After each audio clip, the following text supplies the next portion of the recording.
dear students, in previous class we discussed about the physical properties of alkane.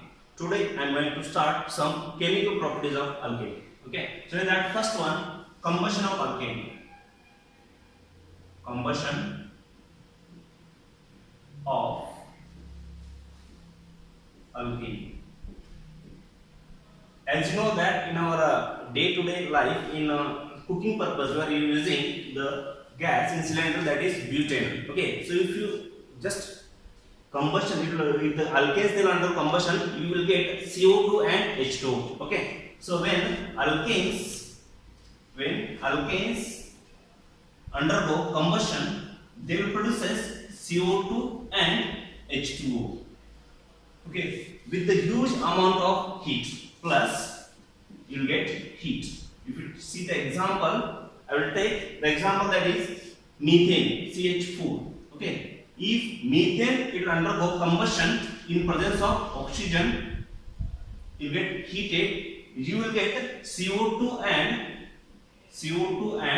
H2O plus huge amount of heat. Okay, hence this reaction is called as exothermic reaction. What is exothermic reaction?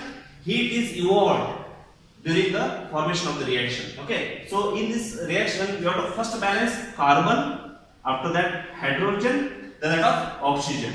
Okay, see how many carbon atoms are there? One carbon atom here. On the product side only one, so no need to balance carbon. Next, hydrogen, there are 4 hydrogen atoms are there. Here there are only 2 hydrogen atoms are there, so I will write here 2 into 2, 4. So I have balanced hydrogen. Remaining oxygen have to balance. How many oxygens are there? 2 oxygens are there. Here 2 plus 2, how many are? 4 oxygens are there. So from reactant side you have to add 2 O2. In this way we can balance the first carbon, hydrogen and oxygen. Okay, so this is about the combustion of alkane. Okay, so if we take any example, if we take CH3, CH2, CH3.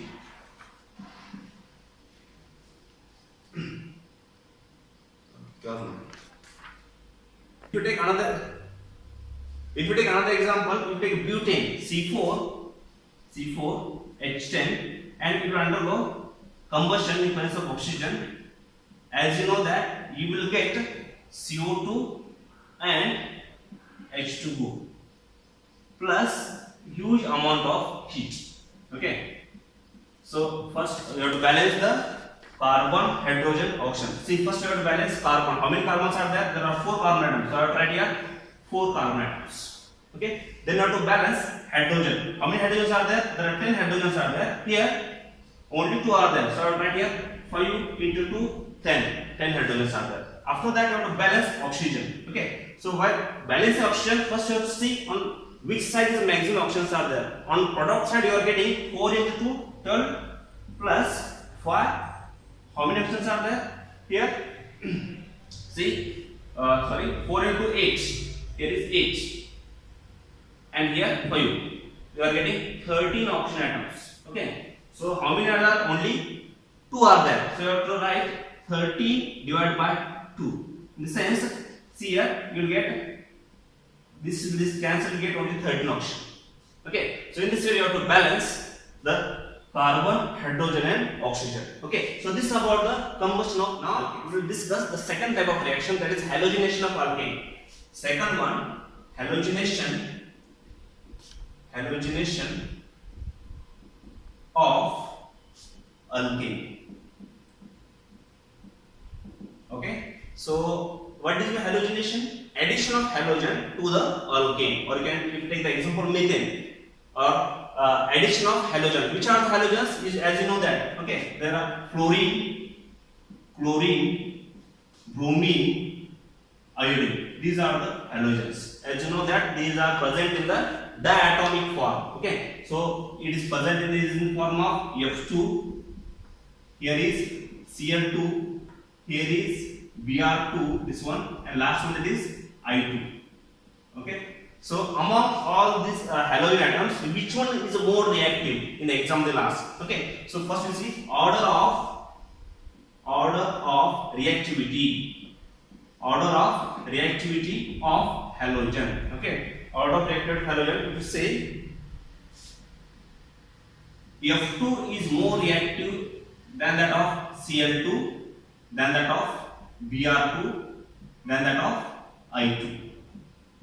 Okay, so for halogenation process, F2 is more reactive than that of Cl2, than that of Br2, than that of I2. Okay, but the thing is that fluorine, if you take fluorine in the halogenation process, the reaction is very explosive. For that purpose, we are taking only chlorine in the halogenation. Chlorine, or you can say bromine or iodine. Okay, why you are not taking chlorine? Because reaction is very much explosive. Okay, so first we will discuss chlorination of methane. Chlorination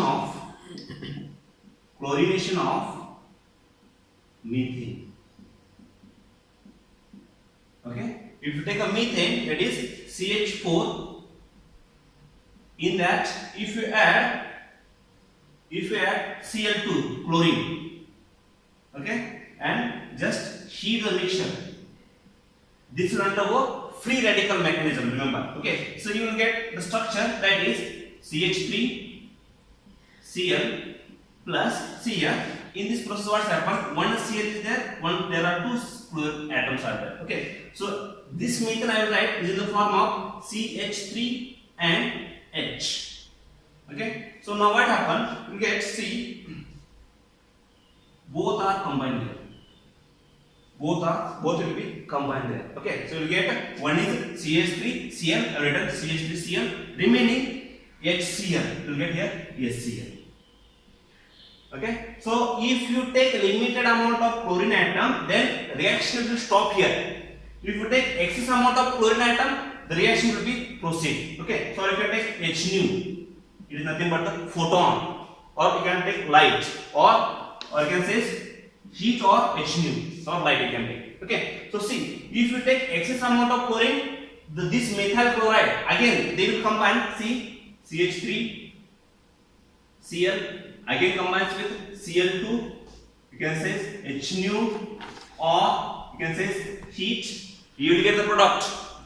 You will get the product. See, CH2 Cl2. In the sense, what happening here? You are getting here. I can write the CH. See, Cl. Here is H. Here is H. Another H. And this is Cl.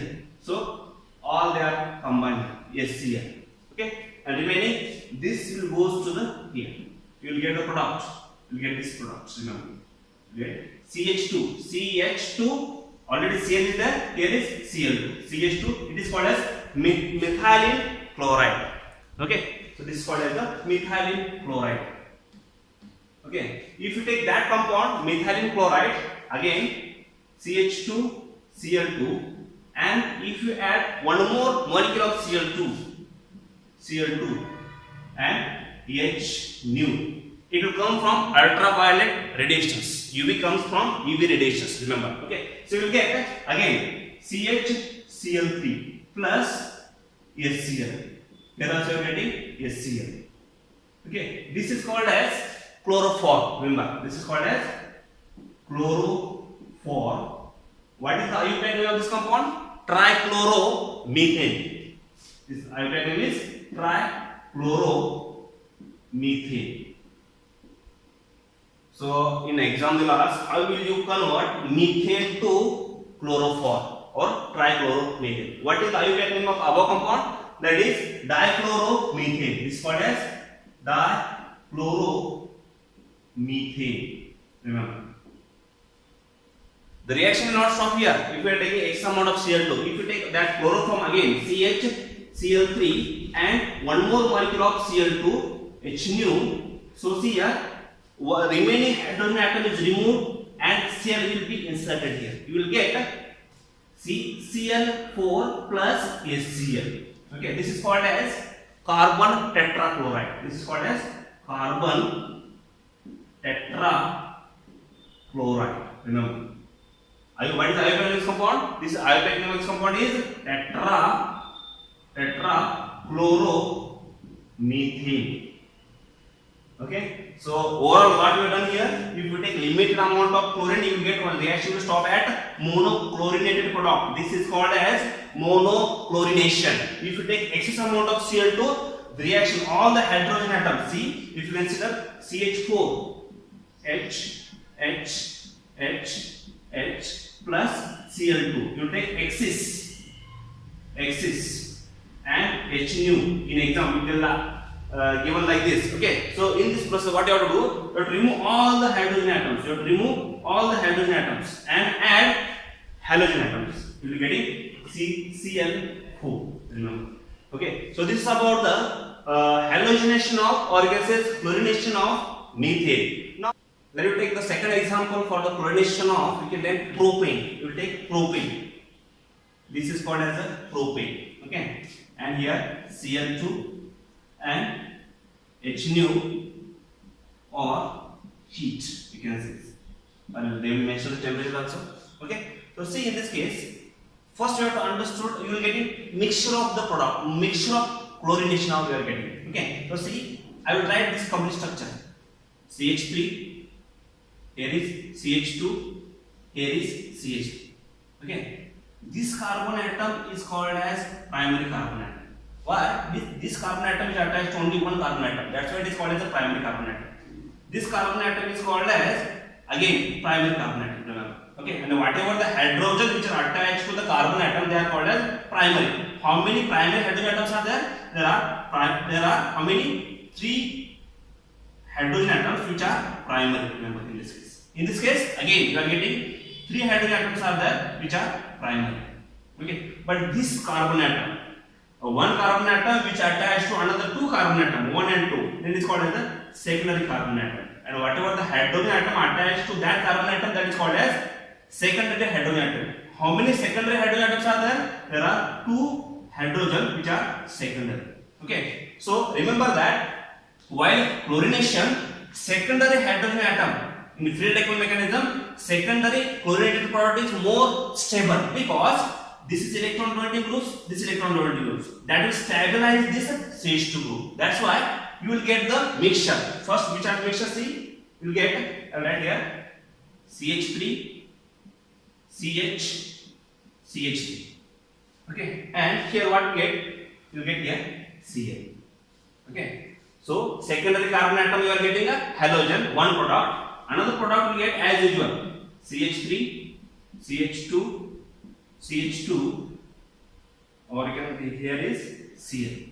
Okay, so in the first case, at a secondary position there is a chlorine atom there, and the second product you are getting the primary carbon atom, there is chlorine atom. Okay, so this is called as, you can say 1 chloropropane, and this is called as 2 chloropropane because 1, 2, 3 second carbon atom, there is halogen atom are there.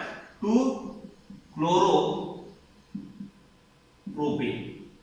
Okay, so in this case you are getting a 55% this product. Remember, 55%, and you are getting the 45%. Among out of 100, you are getting maximum here because secondary hydrogen atom is more stable for this kind of reaction. Okay, so if you consider the reactivity of hydrogens, okay, see the order, reactivity of hydrogen, okay, of alkanes. So remember that tertiary hydrogen is more reactive than that of secondary hydrogen than that of primary hydrogen. Okay, so if in this case if I getting one more, see the example. If I take the example here, in this case what is the name of this compound is, this is called 2-methyl propane. Okay, this carbon atom is called as, what you call it is, tertiary carbon atom because one carbon atom is attached to another 1, 2, 3 carbon atoms. Okay, and whatever the hydrogen attached to here, this hydrogen is called as tertiary hydrogen atoms. Okay, so this compound is here. The chlorination also takes place here. Here is more. You have remove this hydrogen atom and not add, you will get the structure like this, Cl. Okay, so that's why tertiary is more reactive than that of secondary than that of primary. Okay, now we will see the mechanism of the chlorination of methane. Now see the mechanism of alkane. In that I will take the example methane. Okay, I will take the example methane, CH4. So the mechanism of chlorination of alkane or aldehyde methane is takes place in 3 steps. Which are the 3 steps? First step, step 1, that is called as chain initiation. Chain initiation. Okay. Step 2. This step you can say is 1. Step 2, you will get a chain propagation. You are getting chain propagation. And last step, step 3, that is called chain termination. Chain termination. We'll see one by one. Okay. So first, see step 1. What is step 1? Chain initiation. Alright, yeah. Step 1, chain initiation. Okay. So in the chain initiation, the methane molecule, you take CH4, methane molecule, they will get, or you can say instead of methane, sorry. Step 1, chain initiation. In chain initiation, the chlorine molecule in the chlorination, in the mechanism of chlorination of alkane. Okay. So you can say chlorine molecule, if you take Cl, chlorine molecule, they will undergo, see the H nu, you can say H nu. They will absorb a kind of light, H nu, light, and this bond is broken. Okay. And you will get a homolytic fusion. Homolysis. What is homolysis? Splitting of or breaking of this bond in equal manner. In the sense, one bond it contains 2 electrons. One electron goes to this carbon atom. This one bond contains 2 electrons. One electron goes to this chlorine atom. Another electron goes to this chlorine atom. So you are getting the structure. What is structure you are getting here? You are getting 2 Cl dot radicals. Or I can write Cl dot plus Cl dot. Okay. So you are getting the breaking of this halogen atom in presence of UV rays. UV rays which produce H nu. Okay. So in the chain initiation you are getting, this is called as chlorine free radical. This is called chlorine free radical. Remember. Okay. So next, in the first step, in the second step, you can say step 2. Step 2. That is chain propagation. So in this sense, what is my chain propagation? Chain continuation. Okay. So that a free radical, chlorine radical, it is very reactive. Okay. So it is very reactive. You can say, if you take the CH4, H, this is called CH4. Okay. So this is what happens. That's why you take one chlorine radical. I will take one chlorine radical plus Cl dot here. Okay. So what happened here? See, this bond is broken again. Okay. Which bond you have to break? Okay. This bond you have to break. Okay. So one bond contains 2 electron. One electron goes to here. It will combine here to form HCl. Okay. Remaining 1 electron goes to this carbon atom. So you will get a structure. See the structure. You will get. See. I am writing here. CH dot. I mean it is called, or you can say CH3 dot. Okay. This is called as methyl free radical. It is called as methyl free radical. Plus you are getting HCl. HCl is a carbon. Okay. So this methyl free radical is very reactive. Okay. So again this methyl free radical, I will write that CH3 dot. Okay. So plus this methyl free radicals, they will again react with this methyl free radical. They will attack one more molecule of chlorine. You will take Cl. Okay. So in this case, what's happened? Again, you are getting a homolytic fusion. In this bond only, it contains 2 electrons. One electron goes to the CH3. it forms CH3Cl, and this one electron goes with chlorine. You will get the structure. See the structure you get CH3, this CH3, and this is, you can say is, what you call it is Cl plus remaining Cl radical. This Cl radical again goes into step number 1 and reaction will continue. Okay. So next step, that is what you call chain. Step number 3. Step 3, that is termination process. Or you can say chain termination. So what is chain termination? Whatever the radicals which are produced in the chain propagation reaction, those radicals they are combined to form the molecules. Okay. So how many radicals which are combined, you can see in the chain propagation you are getting one, that is methyl radical is there, chlorine radical is there. So how many possible products will be there? See, if the methyl CH3 radical combines with another CH3 radical, you can say CH3 radical, you will get the structure, that is CH3. This is called as ethane. Okay. So whatever the free radicals are there, they are combined to form the stable product. Okay. So one more, that is Cl plus Cl, they are combined, you will get Cl2 here, stable product. Or you can say one methyl radical combines with one Cl dot radical, you will get CH3Cl. So this is what called as chain termination process. Okay. So this is about the chlorination of the mechanism of chlorination of methane. Okay. So in competitive exams they will ask which are the radicals which are produced in the chlorination of methane, or you can say what are the free radicals, how many free radicals which are involved in the mechanism of chlorination of alkane, or you can say methane. Okay. So in the next video we will discuss nitration of alkanes and sulfonation of alkanes. Thank you.